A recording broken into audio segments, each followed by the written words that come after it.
एक मेढक था, वह समुद्र रहा करता था। एक दिन वह समुद्र से बाहर निकला और फुदक फुदक कर इधर उधर घूमने लगा। घूमते घूमते वह बहुत दूर निकल आया। उसने जंगल पार किया। जंगल पार करते ही उसे एक कुआं नजर आया। वह कुएं की मुंडेर पर चढ़ गया और अंदर झांक कर देखा। उसे कुछ मेढक कुएं में नजर आए। वह उनसे मिलने के लिए फौरन कुएं में कूद गया। कुएं के पानी में जाकर वह मेंढकों से मिला। वे उसे अपने सरदार के पास ले गए। मेंढकों के सरदार ने उससे पूछा, तुम कहाँ से आए हो? समुद्री मेढक ने उत्तर दिया, मैं समुद्र से आया हूँ। कुएं में रहने वाले मेंढकों ने कभी समुद्र नहीं देखा था। वे सब आपस में खुसर फुसुर करने लगे। मेंढकों के सरदार को भी कुछ समझ नहीं आया। उसने पूछा, ये समुद्र क्या होता है? समुद्री मेढक ने बताया, वह स्थान जहाँ पानी ही पानी है।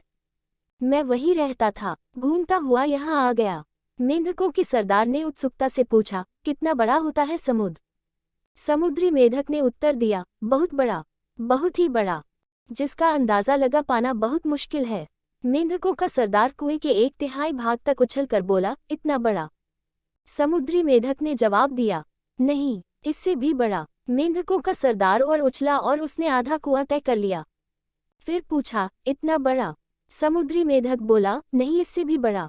फिर मेंढकों के सरदार ने उछलकर पूरे कुएं की ऊंचाई नाप दी और पूछा, इतना बड़ा? समुद्री मेढक ने हंसते हुए जवाब दिया, इससे कहीं बड़ा, जिसका अंदाजा ही नहीं लगाया जा सकता। ना मेढक का सरदार और न उसके समूह के मेढक कभी कुएं से बाहर निकले थे। कुआं ही उनकी दुनिया थी। उन्हें समुद्री मेढक की बात पर यकीन ही नहीं हुआ।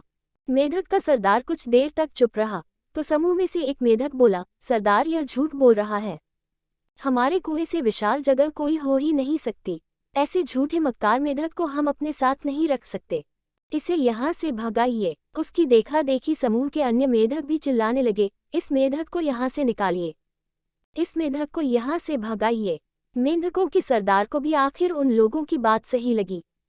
उसने आदेश दिया कि इस झूठे दगाबाज मेढक को यहाँ से भगा दिया जाए।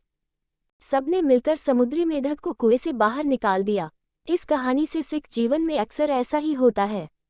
जिस चीज को हमने कभी ना देखा हो, उस पर विश्वास करना मुश्किल है।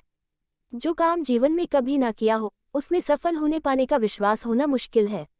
यदि हमने संकुचित बुद्धि से सोचा, तो कुएं में ही रह जाएंगे। जीवन में प्रगति करना है, तो सबसे पहले अपनी सोच को विस्तारित करना होगा। सारी बातों के बारे में विस्तारपूर्वक जानकर निर्णय लेना होगा और जीवन की असीमित संभावनाओं के बारे में विचार करना होगा।